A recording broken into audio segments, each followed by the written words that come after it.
Hello everyone! Welcome back to more Seduce Me. Andrew's route.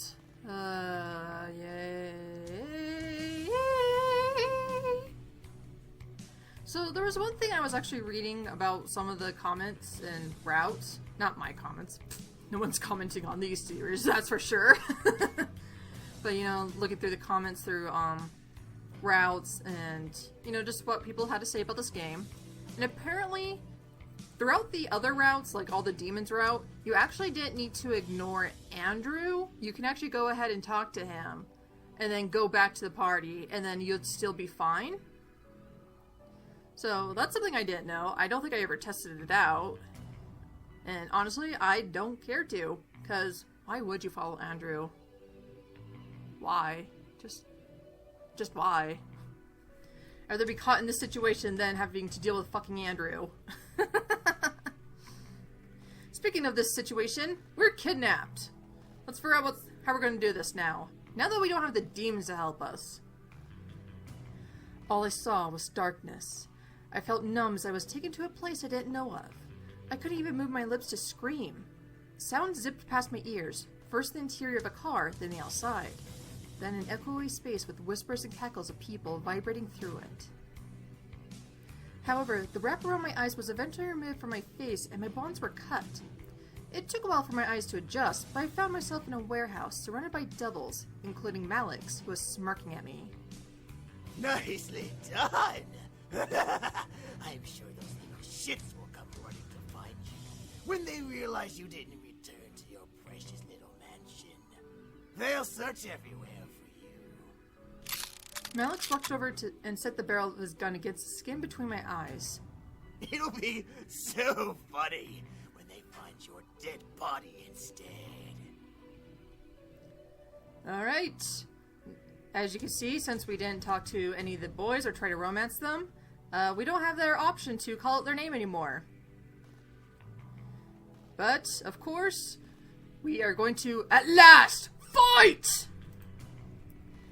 Go on, get out of my way before I wreck all your pride. You know that I won't be swayed, so hurry up, move aside. I've had enough of the taunts, you think that you got the buzz. I'm gonna get what I want, you're never gonna get far.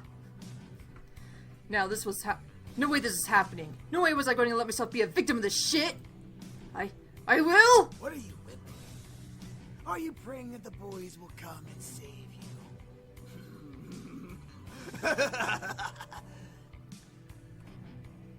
I closed my eyes and took a breath before snapping up to one leg and sweeping my foot across Malix's face. Ha! Yeah, that's called a technique of making myself as vulnerable as possible. That way I can let down your guard, and then kick your ass afterward. Malix flew to the side and rolled, rubbing his cheek with incomplete shock. I could feel Ares step back away from me, leaving me to look at Malix and shake my foot out from the hit. Malix quickly hopped up and growled at me, obviously surprised, but irritated beyond belief. You little bitch! You think you're tough, huh? Well, I'll show you your place. Come here! How about you come here, bitch? Malix charged at me, dropping the gun that would never hurt me to the floor and reached for my face. However, I quickly crouched down and swept my leg in front of me, knocking Malix down once again. I rolled back away from the fallen demon and glared as I rose back up to my feet. Just because I'm a human doesn't mean I can't kick your ass, bitch! Bitch! I placed my hands in front of me before sliding over to Malix and slamming the tip of my foot to his side. One of the devils around us tried to step in, but Ares held out her arm, stopping them. No! Stay out of it! Let Malix deal with it! As commanded, the devils that surrounded us stood away from the fight. The group watched us as was lost and intrigued as I stood up against their leader. I continued to kick at Malix, who tried to block my kicks with his arms. I brought a foot up before slamming it down onto Malix's chest. I definitely heard a rib or two crack at the impact, causing Malix to lose his breath. What I didn't expect was him grabbing my leg and pulling it out from under me. I fell to the ground, landing with a loud thud. Ugh! I felt pain shoot up from my arms and run through my body at the impact my body had on the ground. I tried to push up, but the pain forced me to stay down. Malix took that chance to roll on top of me and pin me down, glaring and smirking down at me evilly. As I tried to get him off, the futility of the situation dawned on me. I was fighting a devil. I was just a human.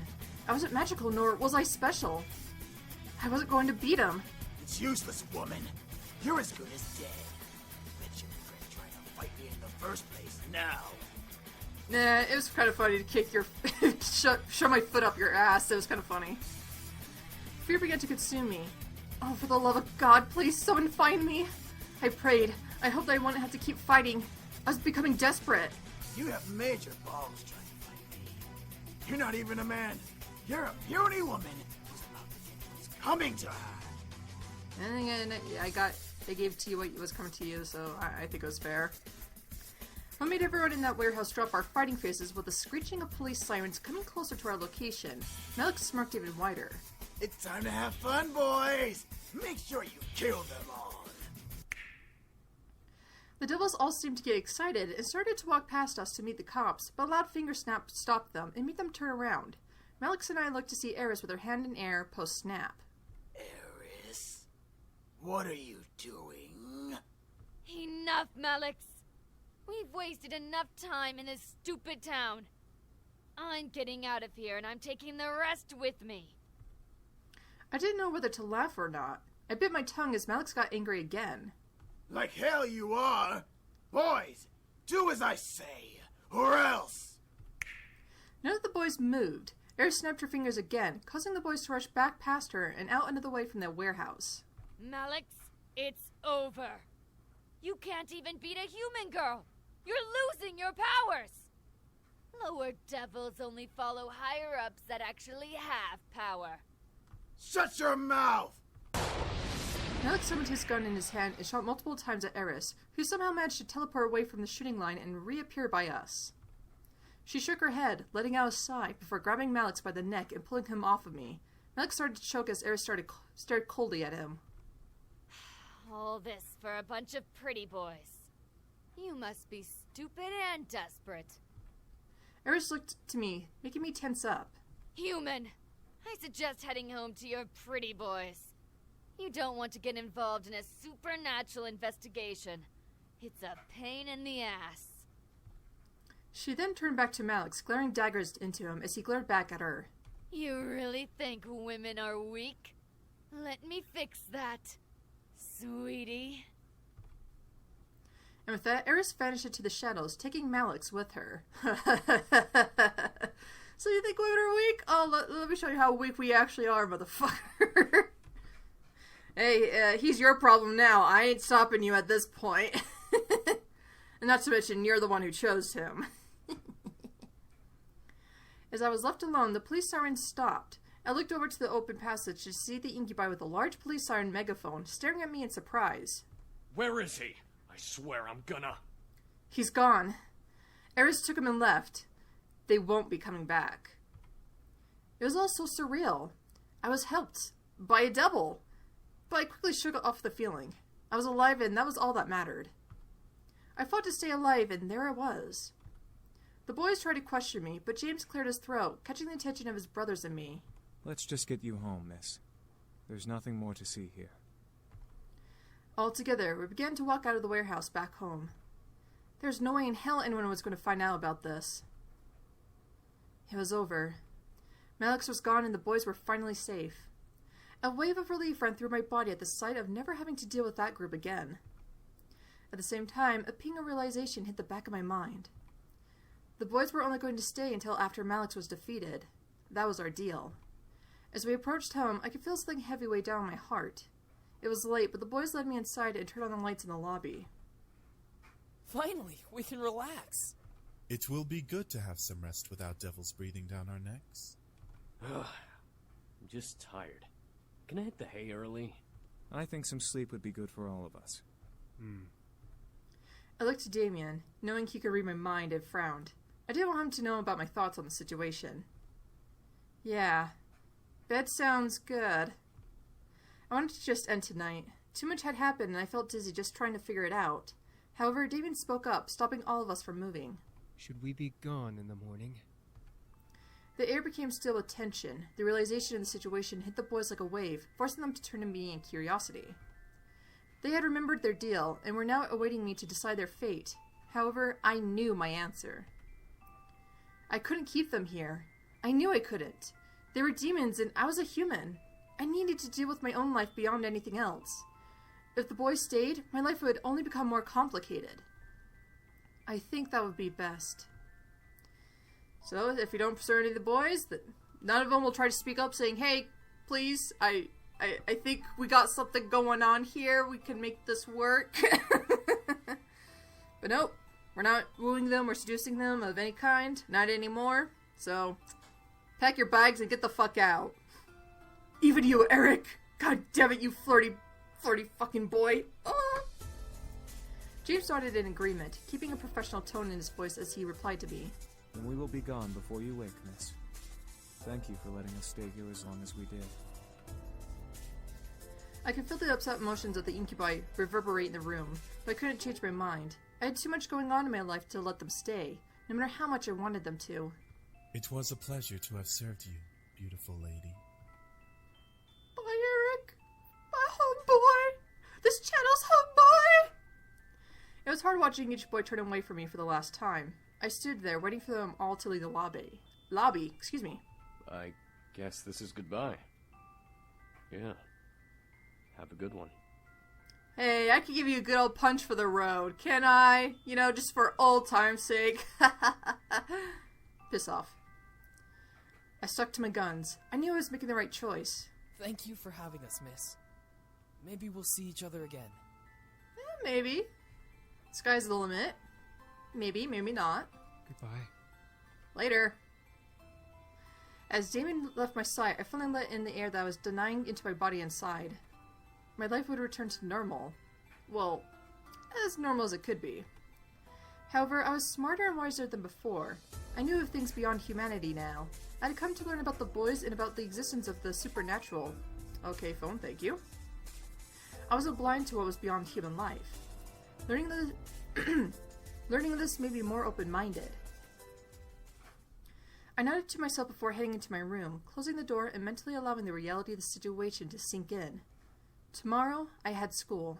No devils to kidnap me, no incubi to wake up with. I went to bed that night, accepting and not regretting anything.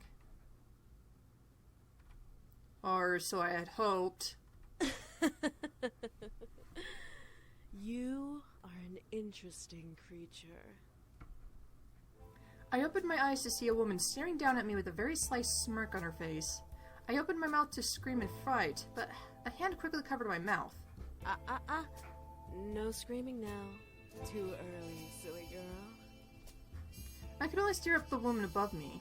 I still felt weak, not having the strength to move and fight her off. She was very beautiful, but I felt more anger than amazement.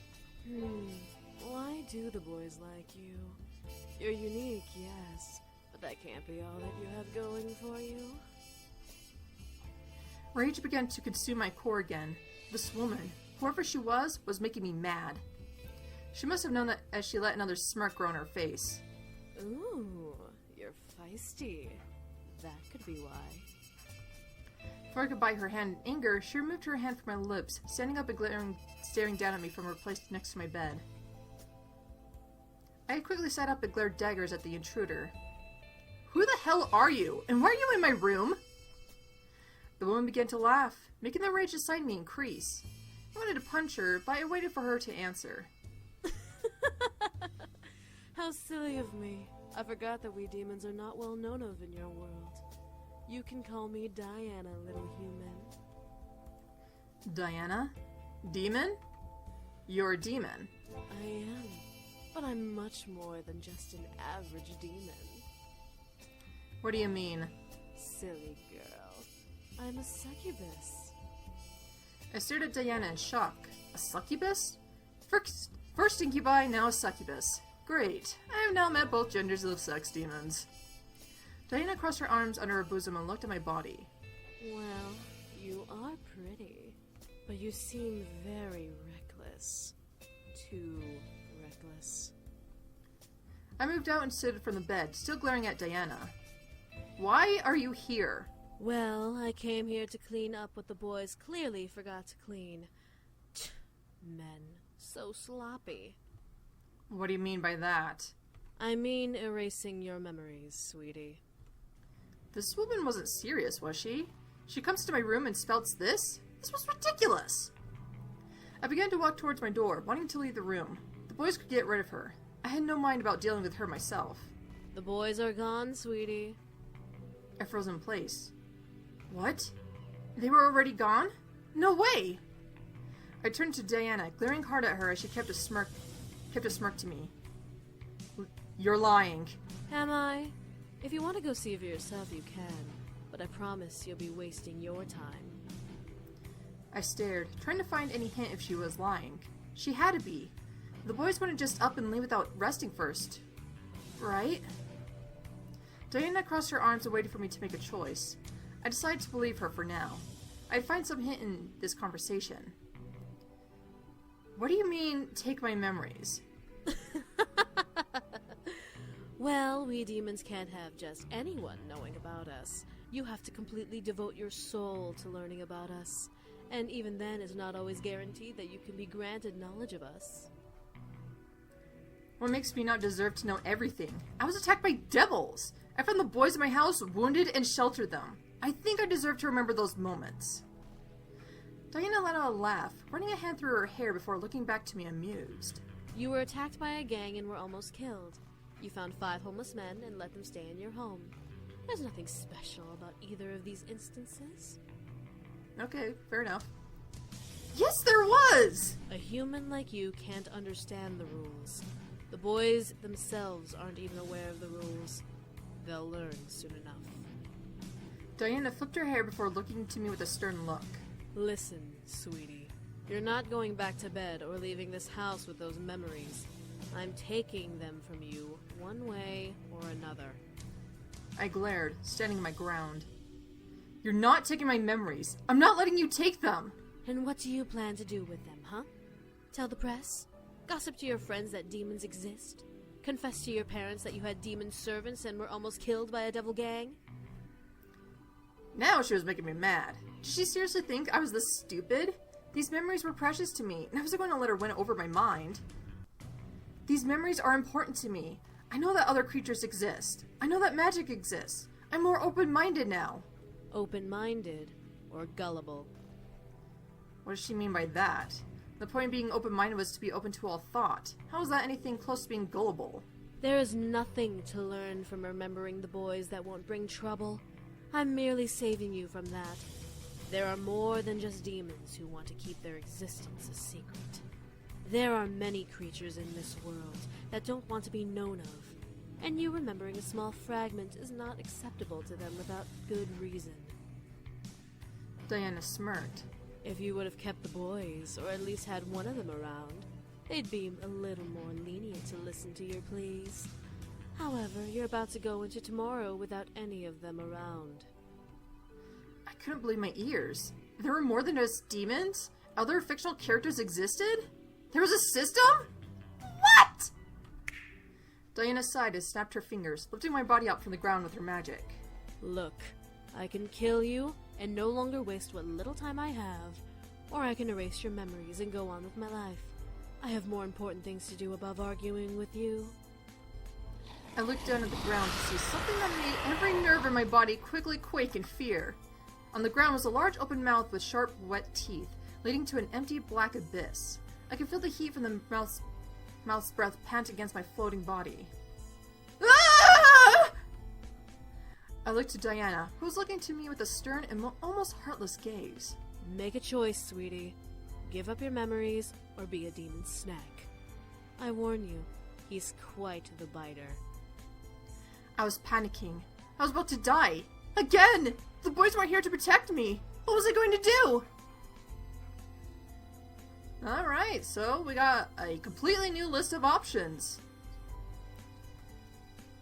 And we'll be exploring these two in another video. But until then, there's no really reason to make a deal with Diana. We have nothing to really gain. And there's really no need to fight. I mean, why would you? I mean, we did fight Malix, but that was kind of different. This is... it's slightly different, but... So why not? Come on. What's the worst that could happen by giving up the memories? My mind began to wander. Were the memories truly worth my life? I remembered the way the boys helped organize the house party and helped me home after Malix's ordeal. But then I remembered, I'm only human. I wasn't a demon. I wasn't special. The world of magic was too large for me. I already had a world to face without magic being involved. I felt a wave of sadness run through me, replaying the memories of all that had happened the past few days one last time, before speaking up. Fine. Take my memories. I couldn't keep them. They were beyond my world. They were beyond what I needed to know. I was never meant to know of them. Diana nodded.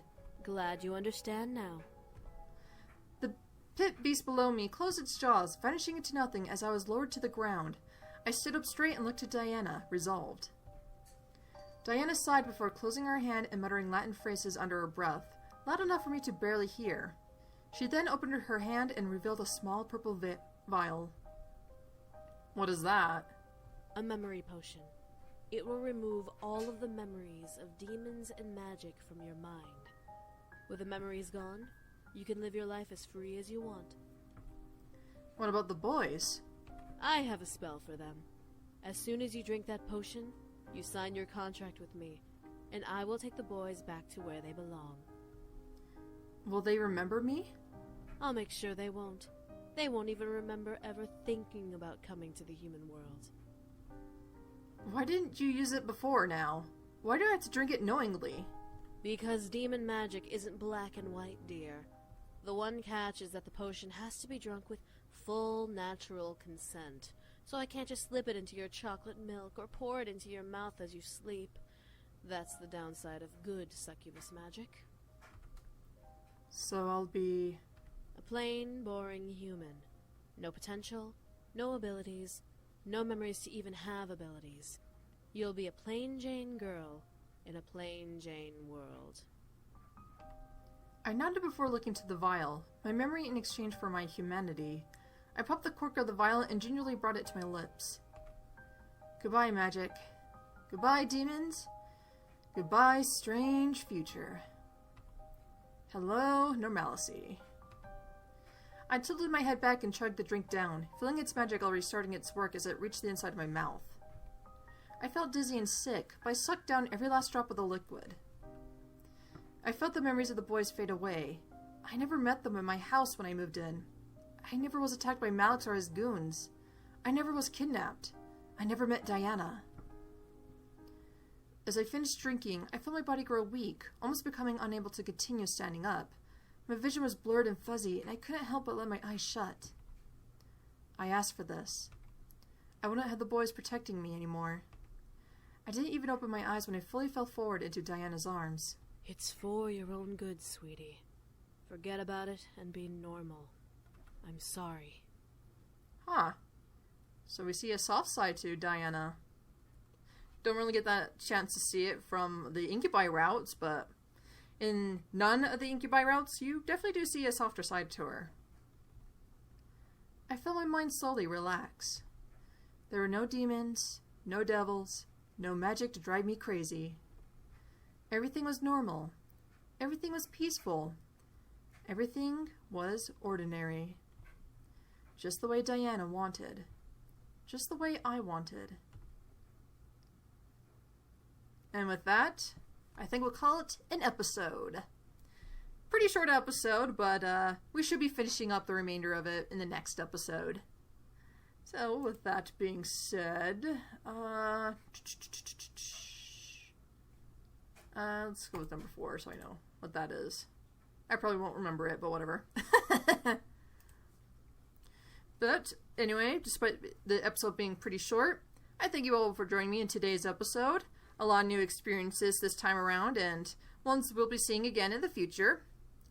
But until that time comes, I thank you all for joining me, as I am Tara the Fox, you are the viewer, and of course, I hope to see you next time.